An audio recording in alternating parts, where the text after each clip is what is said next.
आदिकाल में ईश्वर की अभिव्यक्ति क्या थी?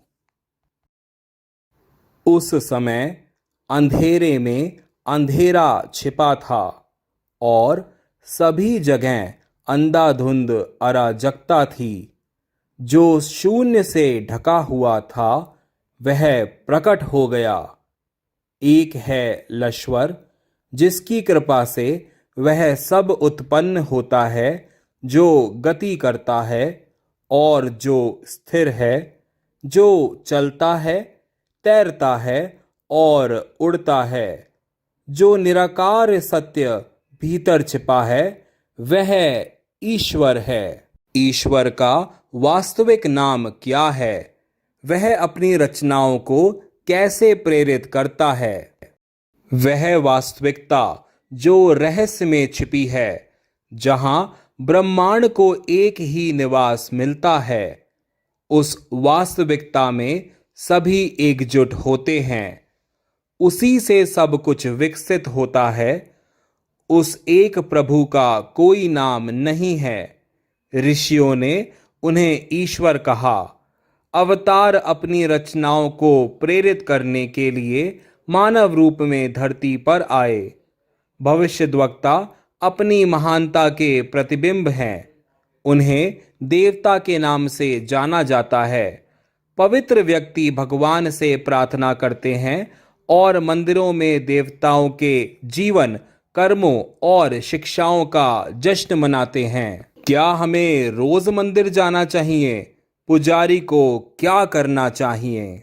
नियमित रूप से मंदिर में जाकर और कोरस में भगवान की प्रार्थना का जाप मानसिक शक्ति देता है और दिव्य सुरक्षा सुनिश्चित करता है।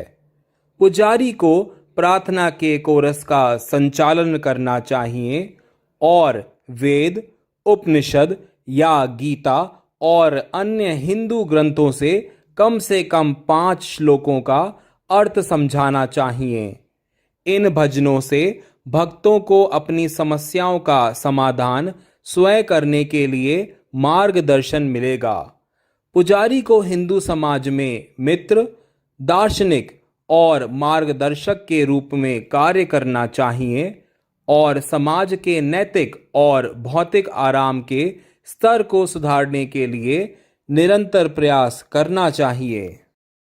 यहाँ मैं यह कहना चाहूँगा कि अन्य सभी धर्मों में पुजारियों का ध्यान रखा जाता है, उनकी ज़रूरतों का ख्याल रखा जाता है।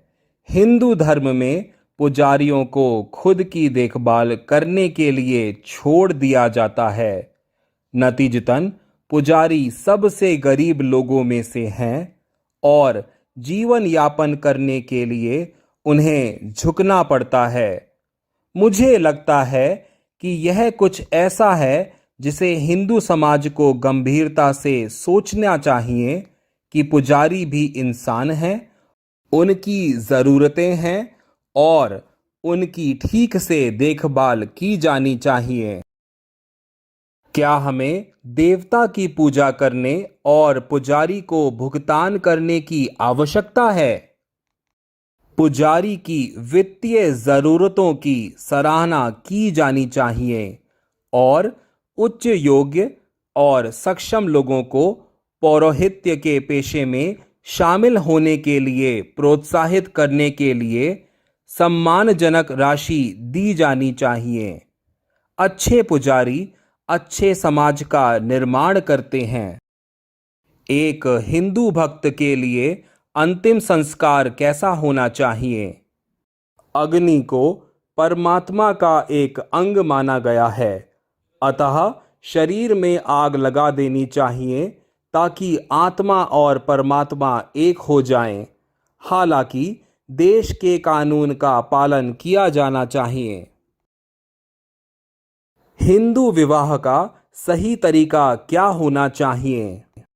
एक सच्चा हिंदू विवाह एक पुरुष और एक महिला के बीच होता है और देश के कानून के अनुसार और स्थानीय रीति रिवाजों का पालन करते हुए मनाया जाता है। जीवन साथी के प्रति विश्वासघात होने के लिए किसी को कैसे दंडित किया जाना चाहिए और व्यभिचार के लिए किसी को कैसे दंडित किया जाना चाहिए।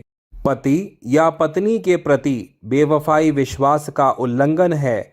आस्था भंग कई प्रकार की होती है, जैसे कि नियोक्ता कर्मचारी, करदाता और कर संग्रहकर्ता, सरकारी अधिकारी और जनता आदि के बीच। आस्था भंग के लिए लागू दंड यहाँ भी लागू होना चाहिए। कानून समान रूप से प्रबल होना चाहिए। व्यभिचार जीवन साथी को धोखा देने का मामला है। बलात्कार करने के लिए क्या सजा होती है?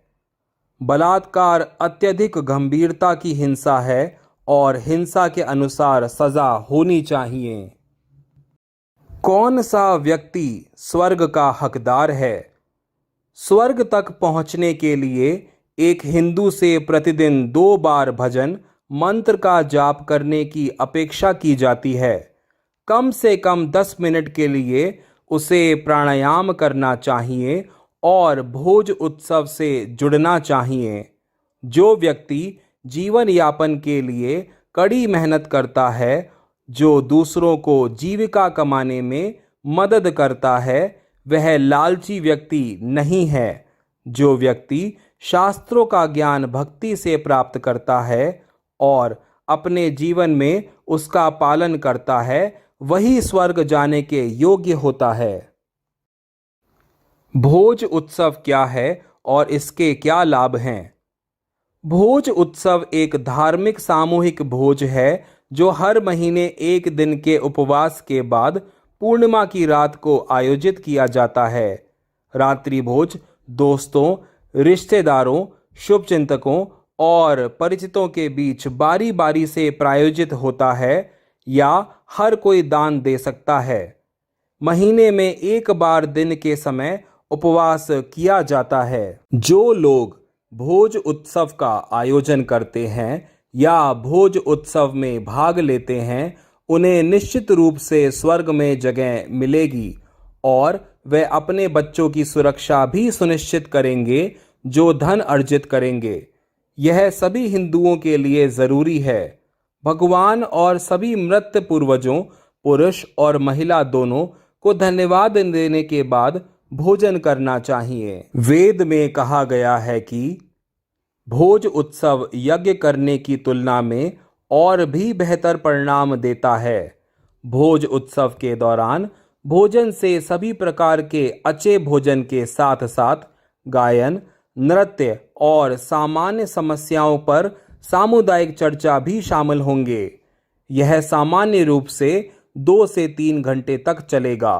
भोज उत्सव में बच्चों और बुजुर्गों को भी अवश्य शामिल करना चाहिए। स्वर्ग में उस व्यक्ति के साथ कैसा व्यवहार किया जाना चाहिए जो जनता के उपयोग के लिए मंदिर बनाने या बनाए रखने में मदद करता है। जो जनता के लिए मंदिर बनाता है या मंदिर के रखरखाव के लिए पैसा और ऊर्जा खर्च करता है, ईश्वर स्वर्ग में व्यक्ति के लिए घर रखता है।